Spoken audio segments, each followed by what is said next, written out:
दोस्तों, बिहार की सियासत में एक बार फिर हलचल मच गई है। चिराग पासवान, जो कभी नीतीश के खिलाफ बगावत का झंडा बुलंद कर चुके हैं, अब मुख्यमंत्री की कुर्सी पर नजर गड़ाए हुए हैं। क्या चिराग ने सचमुच नीतीश को पछाड़ने की ठान ली है? क्या वो बीजेपी के साथ रहते हुए भी अपने लिए सीएम की राह बना रहे हैं, या फिर एनडीए से अलग होने की कोई बड़ी चाल चलने वाले हैं? दोस्तों, चिराग का यह मास्टर स्ट्रोक कितना दमदार है, जरा जान लीजिए, क्योंकि यह बहुत कुछ धराशाही कर सकता है। और अगर हाल यही रहा तो मोदी शाह की मजबूरी भी बनेगी। ऐसा मैं क्यों कह रहा हूं, आपको आगे बताऊंगा। दोस्तों, बिहार में एनडीए के अंदर सब कुछ ठीक नहीं चल रहा। नीतीश कुमार की उम्र और सेहत को लेकर बीजेपी के कुछ नेताओं के बयानों ने सियासी माहौल गरमा दिया है। सूत्रों की माने तो बीजेपी अप्रत्यक्ष रूप से नीतीश को सीएम पद के लिए कमजोर दिखाने की कोशिश कर रही है।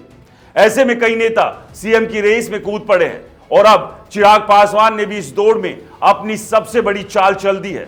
चिराग ने न सिर्फ बीजेपी के हिंदुत्व एजेंडे पर सवाल उठाए, बल्कि वक्फ बिल के समर्थन को लेकर भी अपनी सेकुलर छवि को चमकाने की कोशिश की। उनका कहना है कि वो बीजेपी के हिंदुत्व के साथ नहीं, लेकिन बिहार के विकास और एकता के साथ है। यह बयान बिहार की गंगा जमुनी तहजीब को ध्यान में रखकर दिया गया, जहां सेकुलर चेहरा ही सीएम की कुर्सी तक पहुंचता है। लेकिन सवाल यह है, क्या चिराग का यह दाव बीजेपी को चोट पहुंचाएगा या फिर नीतीश को कमजोर करेगा? दोस्तों, चिराग पासवान ने हाल ही में साफ कहा, मैं बीजेपी के हिंदुत्व के साथ नहीं हूं, धर्म और राजनीति को अलग रखना चाहिए। यह बयान कोई छोटा मोटा बयान नहीं है। चिराग ने यह कहकर न सिर्फ बीजेपी के कोर एजेंडों को निशाना बनाया, बल्कि बिहार के मुस्लिम और सेकुलर वोटों को भी साधने की कोशिश की। खासकर वक्फ बिल को समर्थन देने के बाद, जब उनकी पार्टी पर मुस्लिम विरोधी होने का ठप्पा लग रहा था। चिराग ने इस बयान से डैमेज कंट्रोल करने की कोशिश की। चिराग का तर्क है कि वक्फ बिल का समर्थन उन्होंने मुस्लिम हितों के लिए किया, ना कि बीजेपी को खुश करने के लिए। वो कहते हैं कि बिल में कई खामियां थी, लेकिन इसका मकसद पारदर्शिता लाना था। साथ ही उन्होंने तेजस्वी यादव और कन्हैया कुमार पर भी निशाना साधा। तेजस्वी को लताड़ते हुए चिराग ने कहा कि वो डर और झूठ की सियासत करते हैं, और कन्हैया को देशद्रोही तक करार दे दिया।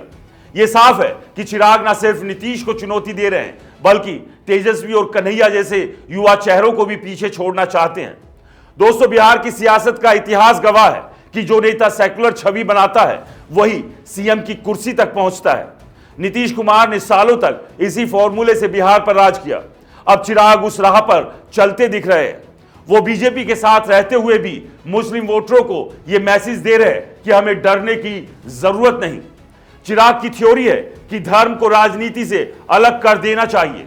वो कहते हैं कि हर किसी को अपनी आस्था की आजादी हो, चाहे मंदिर जाए, मस्जिद जाए या गुरुद्वारा, लेकिन सियासत में धर्म की बात नहीं होनी चाहिए। यह बयान बिहार के 17.7% मुस्लिम वोटरों को लुभाने की कोशिश है, जो किसी भी दल का खेल बना और बिगाड़ सकते हैं। लेकिन सवाल ये, क्या बीजेपी के साथ रहते हुए चिराग ये सेकुलर छवि बना पाएंगे, या फिर ये सब नीतीश की कुर्सी हथियाने की एक चाल है? दोस्तों, चिराग ने सिर्फ नीतीश को ही नहीं, बल्कि तेजस्वी यादव और कन्हैया कुमार को भी अपने निशाने पर लिया है। तेजस्वी पर तंज कसते हुए चिराग ने कहा कि वो और उनकी पार्टी डर की सियासत करती है। 2010 में लालू ने वक्फ के लिए कड़ा कानून बनाने की बात कही थी, तो अब तेजस्वी इसका विरोध क्यों कर रहे हैं? चिराग का यह बयान तेजस्वी की विश्वसनीयता पर सवाल उठाता है। वहीं कन्हैया पर चिराग का हमला और भी तीखा था। चिराग ने कन्हैया को देशद्रोही कहकर उनके सेकुलर चेहरे को मुस्लिम समुदाय के खतरनाक करार दिया। चिराग का मकसद साफ है, वो तेजस्वी और कन्हैया जैसे युवा नेताओं को पीछे छोड़कर खुद को बिहार का अगला बड़ा चेहरा बनाना चाहते हैं। लेकिन क्या यह इतना आसान होगा? दोस्तों, चिराग की सबसे बड़ी मुश्किल यह है कि वो बीजेपी के साथ है। 2025 के विधानसभा चुनाव में बीजेपी अपनी सहयोगी एलजेपी को ज्यादा से ज्यादा 20 से 30 सीट दे सकती है। अगर चिराग की पार्टी इनमें से आधी भी जीत ले, तो भी वो सीएम की कुर्सी के करीब नहीं पहुंच पाएंगे। बिहार में सरकार बनाने के लिए 122 सीटों की जरूरत है, और चिराग का दल इतना बड़ा नहीं कि अकेले इतनी सीटें जीत सके। ऐसे में चिराग के सामने दो रास्ते हैं। पहला, कि वो बीजेपी से ज्यादा सीटों की मांग करें। चिराग को बीजेपी से कहना होगा कि वो कम से कम 50 से 60 सीटें दे, ताकि वो सीएम की रेस में मजबूती से दावेदारी पेश कर सके। लेकिन बीजेपी ऐसा क्यों करेगी, जब वो खुद सम्राट चौधरी जैसे नेताओं को आगे बढ़ा सकती है? दूसरा, चिराग एनडीए से बगावत करे। दोस्तों, 2020 में चिराग ने बीजेपी के इशारे पर नीतीश के खिलाफ बगावत की थी और अकेले चुनाव लड़ा था, लेकिन तब उनकी पार्टी सिर्फ एक सीट जीत पाई थी। अगर चिराग इस बार भी ऐसा करते हैं तो क्या वो अपनी सियासी जमीन बचा पाएंगे? दोस्तों, चिराग का सपना नीतीश की कुर्सी हथियाना है, लेकिन उनकी राह आसान नहीं। नीतीश भले ही कमजोर पड़ रहे हों, लेकिन उनकी सियासी चतुराई को कम नहीं आंका जा सकता। दूसरी तरफ तेजस्वी यादव और कन्हैया कुमार जैसे नेता युवा वोटरों के बीच अपनी पकड़ मजबूत कर रहे हैं। चिराग को अगर सीएम बनना है तो उन्हें ना सिर्फ मुस्लिम और दलित वोटरों को साधना होगा, बल्कि बीजेपी और नीतीश को भी मात देनी होगी। दोस्तों, चिराग की सबसे बड़ी ताकत उनकी सेकुलर छवि और उनके पिता रामविलास पासवान की विरासत है, लेकिन सबसे बड़ी कमजोरी यह है कि वो बीजेपी के साथ रहते हुए उनका विरोध भी कर रहे हैं। ये दो राह चिराग के लिए खतरनाक हो सकती है। अगर बीजेपी ने चिराग को ज्यादा तवज्जो नहीं दी तो क्या वो सचमुच एनडीए से अलग हो जाएंगे, या फिर ये सब नीतीश को कमजोर करने की बीजेपी की चाल का हिस्सा है? दोस्तों, चिराग का मास्टर स्ट्रोक कितना दमदार साबित होगा, ये कुछ दिनों में सियासत का रुख बता देगा। तो दोस्तों, चिराग पासवान ने नीतीश की कुर्सी पर निशाना साधकर बिहार की सियासत में आग लगा दी।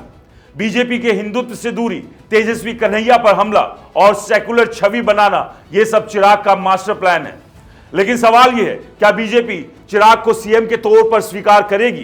क्या चिराग की पार्टी इतनी सीटें जीत पाएगी कि वो सीएम की रेस में सबसे आगे निकल जाए, या फिर यह सब एक रणनीति है जिसका मकसद नीतीश को कमजोर करना है?